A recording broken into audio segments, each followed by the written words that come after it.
Welcome into episode 229. Be sure you're following us on Twitter at BaileyJAdams22, at by CA Simmons, at Night Sports Now, and at Pegasus Podcast. You can also email us at Pegasus Podcast by KSN at gmail.com. We're back with you after an embarrassing afternoon and evening. UCF lost 48-21 to Colorado. And what we can do now, Christian, is have the conversation we were going to have at halftime of the TCU game. And then we didn't have to have it because they came back in that game. But all it did was delay the conversation. It's true. It's true. And things are actually so dire that for the first time since our 2022 East Carolina Postgame Podcast, this is an alcoholic podcast. We are having some bevs to be sad with over what just happened. Because good Lord. Yeah. Got this pineapple coconut Smirnoff. So the story of today so far, one second. Nice sip. Story of today so far. Well, this week I've been sick, as everybody remembers probably from the last podcast. Starting to feel a little better, but didn't end up making it to Orlando. Sold my ticket. Figured, all right, just watch it at home. I woke up. Well, there was the whole hurricane thing, and obviously thoughts and prayers to anyone who was more affected by it. I thankfully everything was okay here. Lost power for a little bit, came back, but there was a whole hurricane. I was sick. Not a good week, but I was thinking, all right, you know what? I'll settle in on Saturday, watch the big noon kickoff from my apartment, and then watch the game. And so I wake up this morning, I watch the first hour, and then my internet goes out. And I think, okay, it'll be back hopefully. It comes back a few minutes later. Then it goes out again, and then it just didn't come back. So I am now for the last I guess like 9 hours or so, I've been at my parents' house. They were like, yeah, just come over and you can take over our TV. So I appreciate them for that. They're at their high school reunion right now. And before they left, they were like, hey, whether you want it to enjoy the game or if you need it because of the game, there is a Smirnoff pineapple coconut beverage in there. And I was like, all right, I may need it. And I needed it. Yeah. Think the vibes are bad, I think is where we're at. Yeah. What you just mentioned, because we've actually done a good job. We've stuck to it this time. We really have not discussed this game at all. It's I lovely. didn't want to. Yeah, usually it's like because we have to stop ourselves. This one I really didn't want to talk to anybody about it. And I tweeted something similar to what you just said, is that we all lied to ourselves a little bit over the last week. I think that's clear in hindsight. I think you can listen to me lie to myself in real time on this podcast if you listen to our pre episode. But I think the reality we're just in now is that it's time to accept that there were conversations we were going to have 3/4 through the TCU game about this roster and how it has been constructed, about the decisions that were made this offseason, just about the general trajectory of this program that we all then didn't have. And I'm not going to go back and say it was a mistake to not have those conversations, because after that amazing comeback, it would have been wild to do a show about everything that's wrong. Mm-hmm. And I think that we all kind of bought in a little bit on the hope that comeback meant something, and that maybe we were wrong about the things that we were worried about through 3/4. But there's no running from or hiding from the fact that at this point we are 4 games into the season. 2 of those games were against nothing opponents, and the 2 Big 12 games, UCF has been not just outplayed, but outclassed on both sides of the ball in 7 of the 8 quarters through those games. In many ways, they look worse than they did last year. TCU went on to get crushed by SMU. We know about Colorado's deficiencies. They just went to overtime with a really bad Baylor team. So it's not even like this is the top of the conference. This isn't Utah and Kansas State. These are middle of the road to lower tier Big 12 teams that UCF is flat out uncompetitive against. Just uncompetitive against.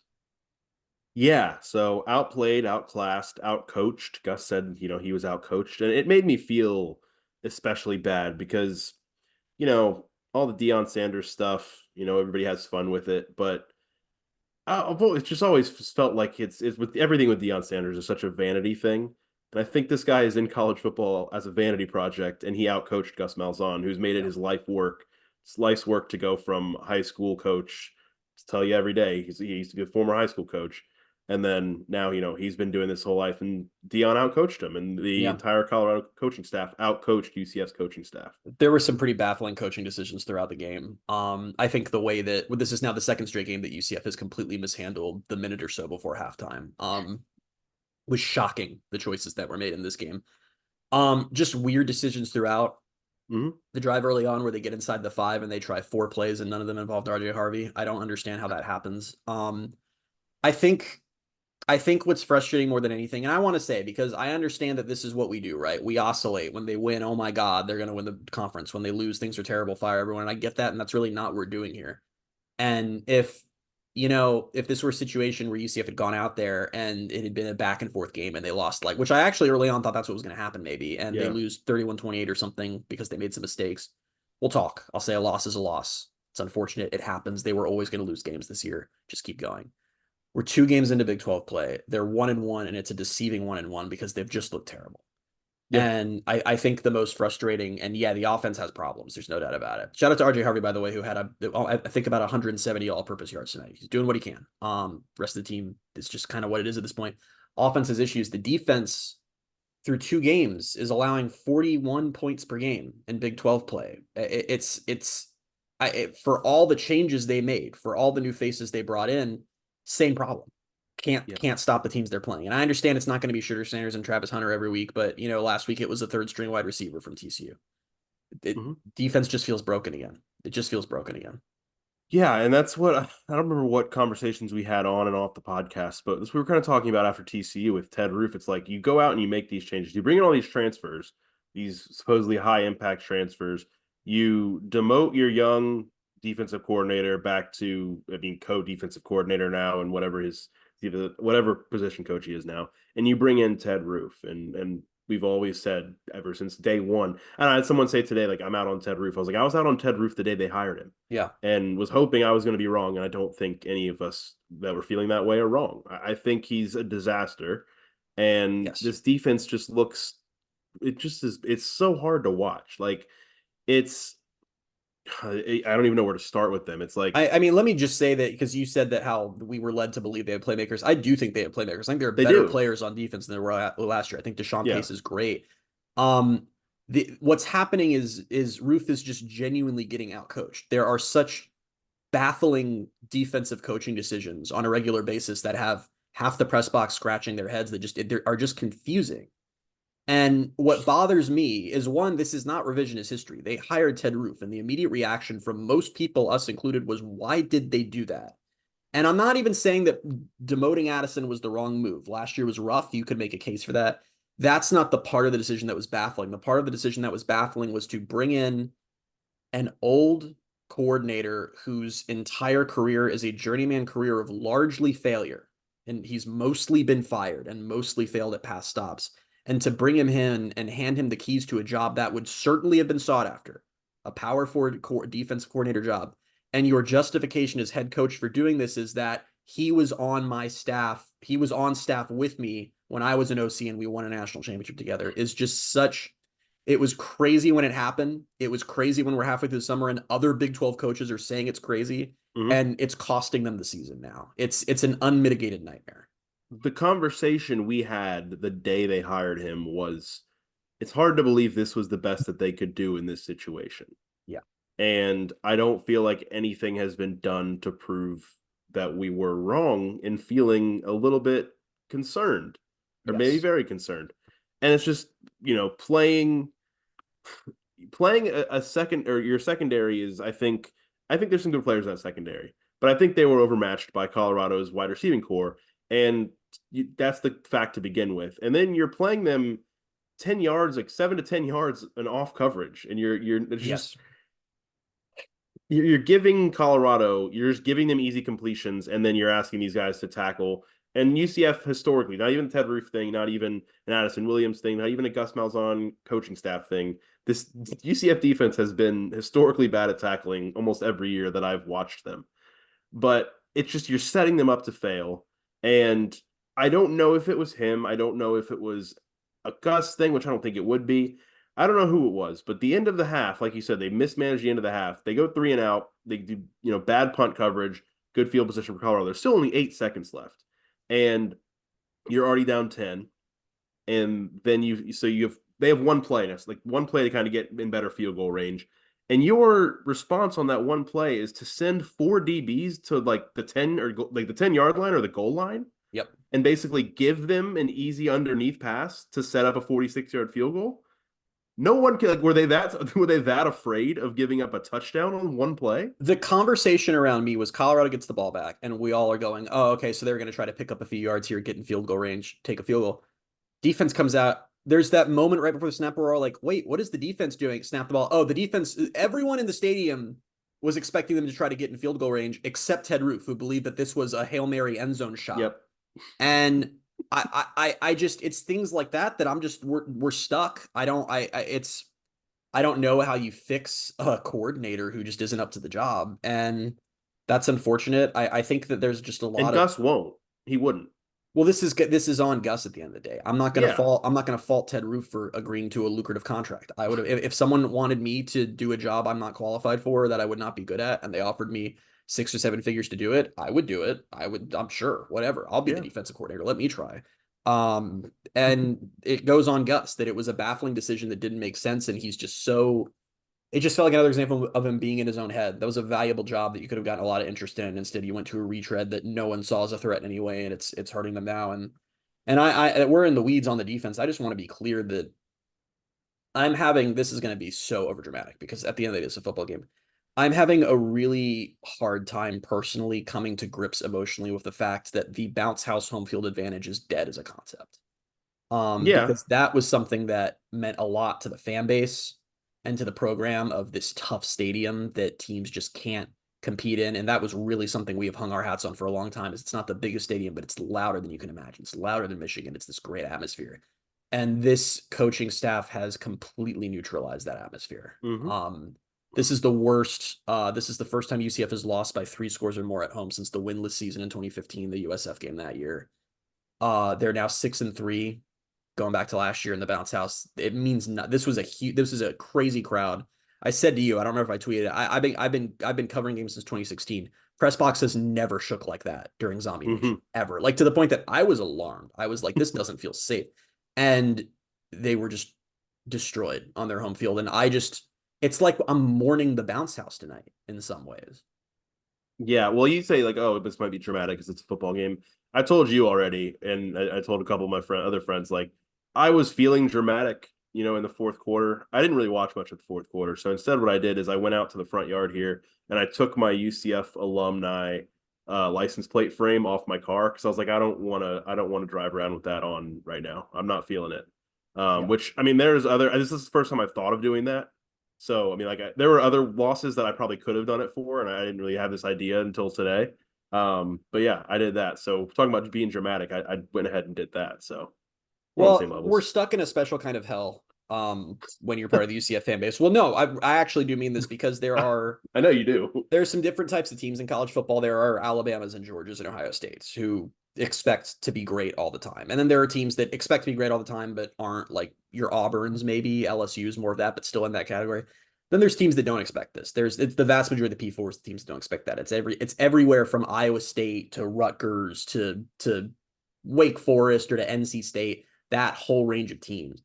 And UCF is in the very, very unique and hellish category of they are in that group of teams that should not be expecting success, but they believe that they belong with the blue blood powerhouse teams. And that is such a strange existence that so few teams live in, of being not a brand. Let's not kid ourselves. They're not a brand. They could barely pull 1 million viewers on Fox for TCU. I'm still shocked by that. And I think it's little things that you forget about how much the brand has eroded since the win streak. Because you remember when we went to Louisville in 2021, we went to the city of Louisville for that game. And those Louisville fans were joking with us as we're walking in. Oh, God, you guys are going to kill us. Like, whatever. That would never happen now. A Power 4 fan base thinking that UCF's going to come to their stadium to kill them. That's such a foreign concept. Or even 2020, when UCF plays one game and gets up to 11th, that's gone. And I know I'm going on a little bit here, but I want to explain why that's gone. And it's days like today. It's days where you get a showcase, you get Big Noon on your campus, and the fan base always does their part. It was the biggest crowd in Big Noon kickoff history. The videos posted of the crew just being so overwhelmed and so excited. It's like you could tell that UCF made that day special for the people who produced Big Noon kickoff. And this is just the latest example in the Gus Malzahn era of UCF having the moment teed up to elevate their brand and try to be more what they think they are, and then falling flat on their face right after. It was all you have to do in 2022 host game day is beat East Carolina. Game Day's told you they're coming as long as you do that and you lose to East Carolina. It's all you have to do to go to the Cotton Bowl is beat a Tulane team that you just beat, and you can't beat them, in part because you just lost to Navy at home and cost yourself hosting the conference championship. Right. This whole era has just been UCF doing everything right to elevate its brand, and then when the moment comes to actually take that next step, falling flat on the face. And it's just years of it now. It's just years of it. Okay, Yeah, that's a and long silence. I oh, I think we're having internet issues. Ah, But yeah, it's so disheartening because earlier on in the day, you said to me, or you sent me the clip of all of the big noon people that were like, "Wow, like this was amazing," and I replied, I said they'll be back. Like that it was that big of a deal where I think like they loved it that much, they'll be back. Well, they're not going to be back if you as a football program are not winning and you're not putting yourself in positions to have them back. no. Because when you go out there and lose the way you did, I mean, I know it's not necessarily correlating to whatever, it's still a good morning for them, but it's just you lose games like this to programs that like Colorado is still they get talked about like they're this big program. They're 2 years removed from one win. They're 1 year removed from 4 wins. They just matched their win total tonight, and they're not going to go on and win the Big 12 this year. I don't think that's the kind of team they are yet. And you did not look like you were even in the same conference in the same class as them. And when that happens, people nationally, understandably, aren't going to be interested in you. No. They're not going to look at this matchup. People coming into this weekend are looking at that matchup like, wow, that's one of the like that's a good game. Like that'll be a fun matchup on Fox 3:30, all that. It wasn't, didn't deliver at all, No. and instead it becomes a showcase for Colorado. Wow, like this is the most complete game Colorado's played, and however many. I think someone on the broadcast was like, I haven't seen them play this hard over like it's been multiple coaching staff since this. It becomes all about them, and all of the shut. You're just an afterthought at that point, Yeah. and it's hard to get back there. It's hard to get back to the spot because UCF was 3-0. It was easy to be like, and I still don't understand where all of the, 30% chance to make the college football playoff, whatever, I 40%. I don't know where any of that came from They were off of, favored by 15 for this yeah, game. that made no sense either. It was, I made money on Colorado winning this game. And it's, no, yeah, I did because it was like the odds were so crazy where I was like, all right, I bet I might as well bet against my own interests here because if they lose, Then then you I have actually money. win Yeah. some like decent money. Yeah.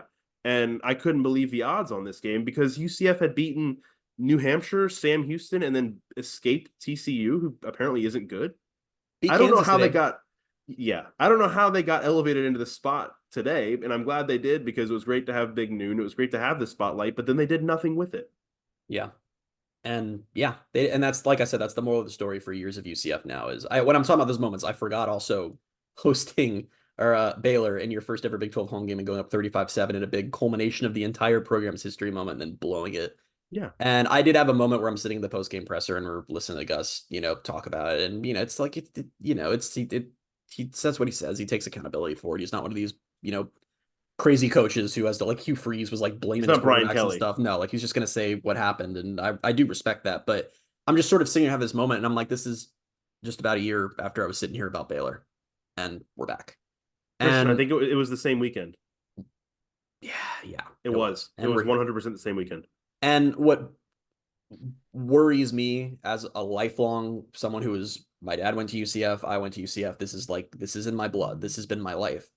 Is I don't see the plan and I don't see the trajectory because you're already out recruiting the rest of the conference. And you're doing that and you're doing amazing in the portal, you're doing amazing in high school, and it's just not translating. And we as UCF fans have a higher expectation than being here to cash a check. We don't want to be Yeah. just another Power Four team that's here to go 7-5 most years and high five each other over that. We're here to try to dominate. And I lose faith with each passing year that that's an attainable goal. I'm not going to tell you honestly that I think UCF's dreams are achievable. I don't know if they still are, but I know that this situation doesn't feel tenable where Mm-mm. you are doing all the off-field things correctly of look how well we're recruiting every year and look at this portal class, and it's never translating to in-season success. Yeah, and I've said it before where it's like I enjoy the fact that they're recruiting well, and that's great. And I felt a little harsh at the time saying like at some point it's gonna have to translate because felt like it was still Sure, pretty early. sure. Yeah, last year I know it was year 3, but it was year 1 in the Big 12, whatever. Get to a bowl game, cool. But at this point, it's year 4, and I'm not seeing what we need to see. And I don't know. There's such a long list of things and examples where it doesn't feel like it's right anymore. And like, it just No, feels like, I don't know if not necessarily even the era, because he's embraced it, I think, the best he can. I just don't know if the X's and O's part of it or his offense or what it is. It's almost like it's all passed him by now. And yeah, there's really no coming back from that unless you completely reinvent yourself. And I think Gus has shown that he's a pretty stubborn guy in a lot of ways and will not completely reinvent the wheel at I this don't point in know. his career. I think he's tried really hard to adapt. Um, I think he I just think has, it's easier to try to adapt than to adapt. And I think that the yeah. issue is that we're talking about, we're waiting to see it. Like we're waiting as if we're stuck in neutral. We're not stuck in neutral. Things are actively getting worse. Last year was the worst year since Gus had been head coach. Well, 2022 was pretty bad, but it's going the wrong way. This loss tonight, a blowout loss in the bounce house, is not something we have seen in what we consider to be the modern UCF era, the post 2015 era. We've never seen something this bad. It's not Mm-hmm. just neutral, it's going the wrong way. And that's frustrating because it's like you said, I've tried for a very long time to give the benefit of the doubt and say that you need to build these things, and it does take time to build things. But that wears thin in year 4. It just wears thin in year 4. And I know that we're talking like, I'm sure there are other fan bases who hear this podcast and just be laughing because we're talking like this is a team that's been going 4-8 every year, but we believe that UCF can be better than this. And it's not. Now there is some of the fan base that thinks that 2017 is coming back and 2017 is never coming back, but it's not like UCF was nothing out of that 25-game win streak. My childhood, UCF was always very good. They'd go up and down. The Mm-hmm. consistency was the problem, but they'd win conference titles. They'd win 10 games. They'd get ranked. They'd have big surprise wins over opponents. None of that has been happening. They've had the Oklahoma State win. Great. It's like the only thing of note in the Gus Malzahn era is that game. It's we're so deep into just not being relevant. And if you want to be Iowa State, fine. Just keep doing this. I don't think UCF will ever be 3-9 under Gus. I think they'll always be 6-6, 7-5, Mm-hmm. whatever. But if you want to be better than that, I'm just not seeing the roadmap at this point. I'm not either. And I kind of laughed earlier when you're talking about what we've seen in his coaching tenure, and like his best coaching job at UCF was his first year. Yeah. 2021, when they had all those injuries. Dylan Gabriel got hurt. They had, I don't know, a million injuries, and they still managed to get to 9 wins and beat Florida in the bowl game. And it's like, ever since then, it's all gone downhill. That first Like year, I was so impressed because yeah. guys, we don't talk enough about how nuts it is UCF won 9 games with that roster, which already Mm-hmm. wasn't the best roster and I've never seen a team get injuries like that. And they just somehow found a way to win 8 and then beat Florida. The sky was the limit in the Gus Mm-hmm. Malzahn era there. And I never would have imagined that 3 years later, that would still be the peak, would be beating Florida in the Gasparilla Bowl. I never would have imagined that. It's almost And like full circle, because who's on the schedule next is who's on the Florida. schedule next is Florida. And I got to tell you, I want to be clear before I'm going to say 2 things. And I want to be clear. One, if UCF loses to Florida next week, I believe that I believe the staff will have lost the fan base permanently. I don't believe anything Mm. you lose this you get blown out at home for the first time in a decade. And then you lose to Florida in the swamp. I don't see anything that could happen on the rest of the schedule that would bring the fan base back. I worry about donations at that point. I worry about the kingdom's ability to continue to bring money in. I think that that's a bad situation. While saying that, I also need fans to understand on the fire Gus train, there is no fire Gus train. The UCF cannot afford to fire. There's no financial reality where UCF could ever do that. And also, even in my very upset brain, understands the laughing stock UCF would be of the college football landscape if they went to the Power Four and then fired a coach for going 6-7 and what's probably going to be like 7-5. I understand that that's insanity. So like, understand that won't happen. But I think that 2 things can be true. I think that we can understand that a change is not coming, but also that it feels in some ways like this era is close to having run its course on what it can be. And I think, I don't know. I don't know if I'm giving him too much credit, or I don't know if I can't get inside of his brain, and I don't want to, because I would be appalled at what I'd see in the football landscape of everything. But I almost wonder if, like, we've talked about it, if he's realized that himself, where he's like, all right, if this doesn't work this year, like, what do I do? And at that point, maybe he does retire. Maybe he does walk away. I don't mean, again, there are ways, like you said earlier, he has tried to adapt in certain ways, and maybe I was a little harsh there, but I do think there's a chance he walks away, but maybe he's too stubborn. He says, all right, no, I'm going to make this work. And then we're kind of, like you said, we're going to be stuck in that. All right, well, UCF doesn't have the money to fire him. What we don't know. But like I said, I want to make move clear, this way forward. it's more than a money thing. UCF would be a laughing stock if they fired him for unless this season completely goes off the rails and they're like 3-9, which this feels like a 6-6 or 7-5 team to me. It feels similar to last year. They'll find some wins, but you can't like, you just have to be realistic. But I do wonder about the whole him walking away thing. And there's a little, which we were really going to get into this in this pod, but it sort of fits the topic, is there's a little bit of a, if you're not deep in like caring about college football stuff, there are some Terry Mohajir rumors floating around that he could be on his way out. College AD, which is very reputable, reported the short list of names that South Carolina is considering for AD, and Terry Mohajir's name was on it. What's not clear is if that means, does that mean he's interviewing? Does that mean he's pursuing it? Does that mean they want him? I don't know, but it was not a long list of names. If Terry Mohajir were to leave, which I know I'm jumping ahead here, does that make a Gus Malzahn retirement or just leave more likely if his boss and the guy who brought him in is no longer going to be here and things are turning against him on the field and with the fan base? Is it easier to just leave? Probably. Yeah. That's actually, yeah. I mean, I think that's another wrinkle in all of this. And I don't know. I wanted it to work so badly. I did too. And believed that it would. But yeah, like you say, like I don't think I see a roadmap, or I don't see how it gets much better than it is right now. No. And you say like this, I think, yeah, you're probably right. This roster and the way this is going to turn out is they might go 6-6 or 7-5. But when I look at the rest of the schedule, after what we saw today and after what we saw for most of the TCU game, I can't look at those games and pick out which ones they're going to win. BYU is 5-0 now.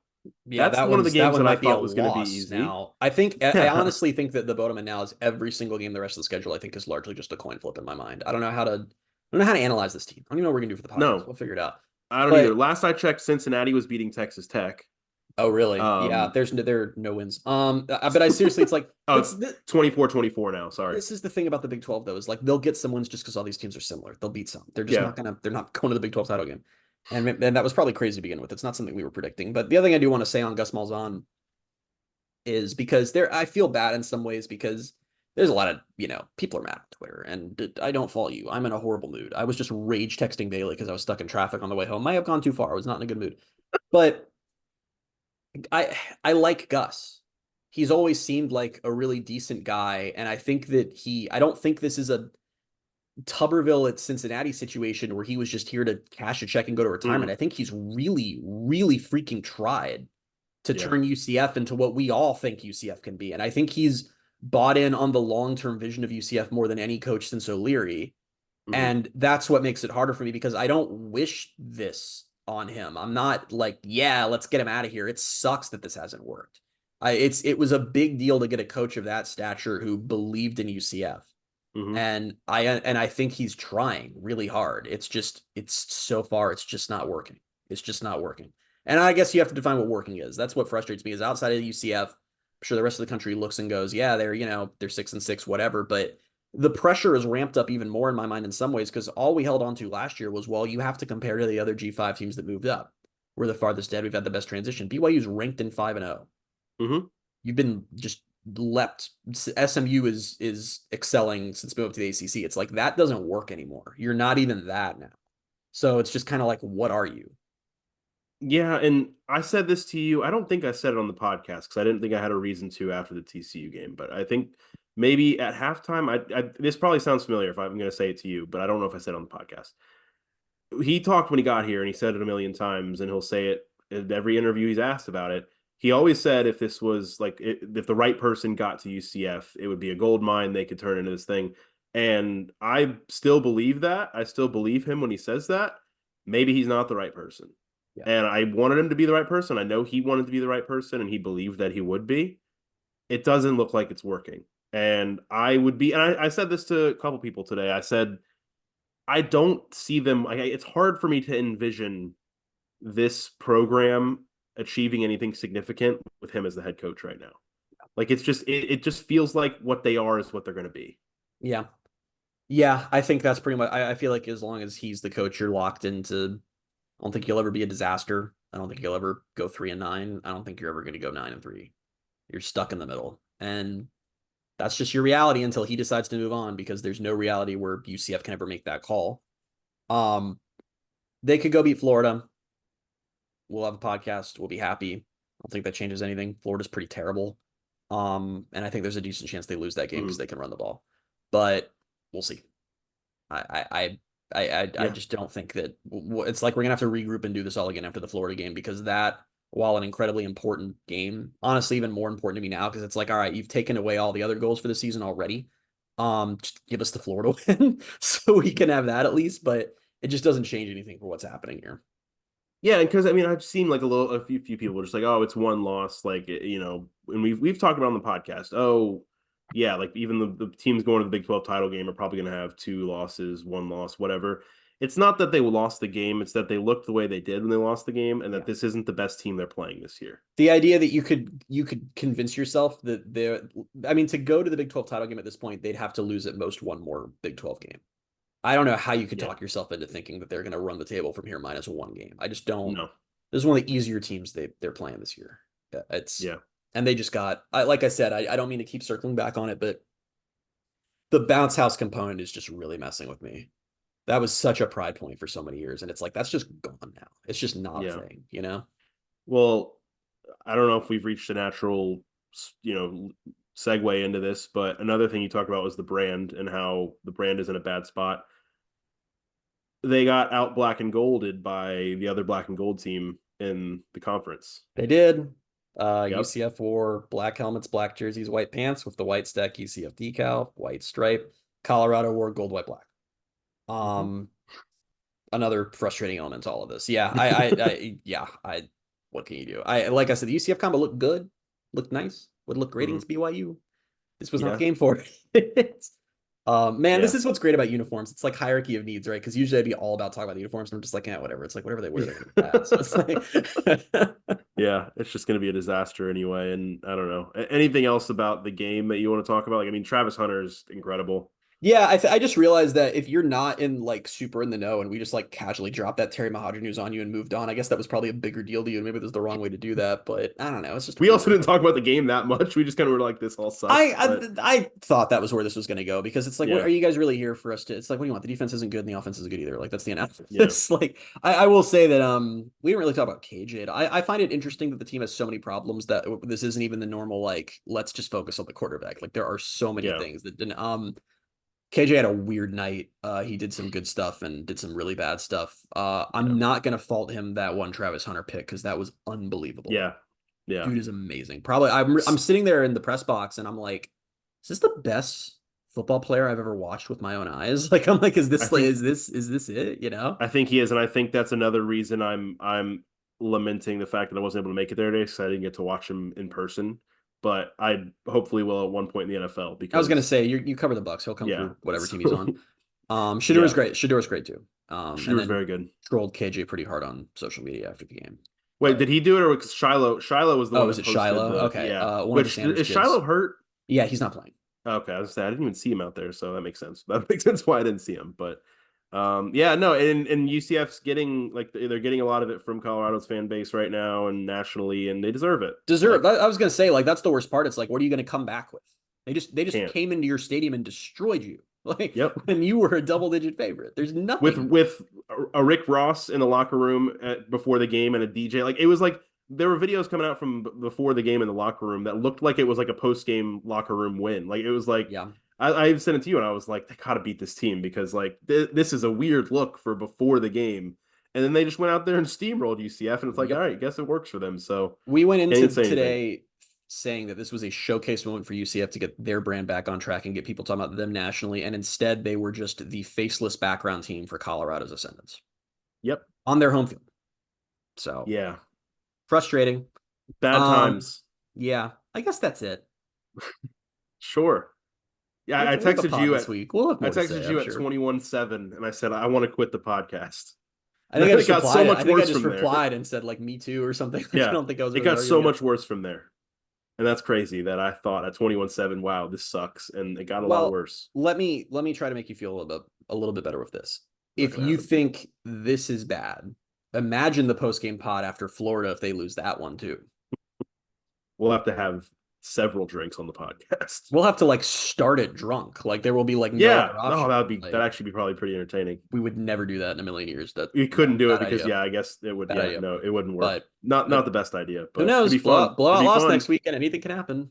Be fun. We should do that like a fundraising thing. Like we'll like pay $5 and you can see the drunk Pegasus podcast. It'll be like behind a paywall or something. Yeah, I don't know. I'll probably just get really sad.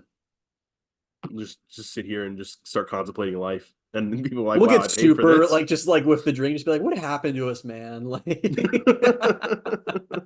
Yeah. And you ever think about, back when we first started this podcast, what if we just didn't? And then we just get really introspective and it'd be great. this Yeah, if podcast you want is to pay only for that. this podcast is only known other than what? How many episodes had we released before they hired Gus? Like 3? We started this podcast at a very for those of you who are newer listeners, I'm gonna find out while you're talking. If you're not a newer listener, you've heard this story 19 times, but we on a whim decided to start the podcast. And I think our first episode was just like, we're a podcast. Our second episode was about Danny White leaving. Our third episode was Heupel then leaving. And I think our fourth or fifth episode was Mahadra getting hired and then Gus getting hired. It was like we just decided to start a podcast and the whole athletics department turned over. It was the weirdest freaking thing. Legitimately, you're one off. Okay. Because our first podcast was Danny White leaving. Oh. The sudden departure from UCF. And then episode 2 was Josh Heupel's sudden departure from UCF.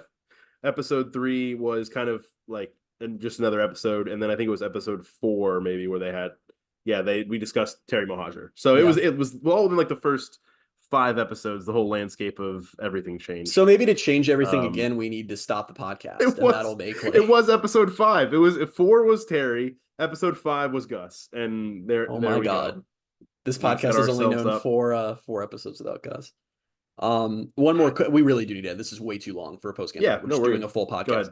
I feel like in a weird way, my feelings on Mahadra were clarified when I read that story because I was like, okay, all right, yeah. No, I mean it's fair. I did not feel the devastating emotions I felt when the Danny White news broke. I guess we'll just put it that way. Yeah, and then just seeing Danny White and Josh Heupel tear it up at Tennessee is a lot. So, yeah, we got to get out of here. Yeah. Crazy stuff going on in college football right now. Alabama's up 30-7 on Georgia. So we'll get back to that. Friends just messaged us about that, but yeah, that'll be. I'm excited to just vegetate and watch some football. I'm gonna go home. I think, but and see if I have internet and watch the rest of football. If I don't have internet, I guess I'll just go to sleep. I don't know. We'll find out.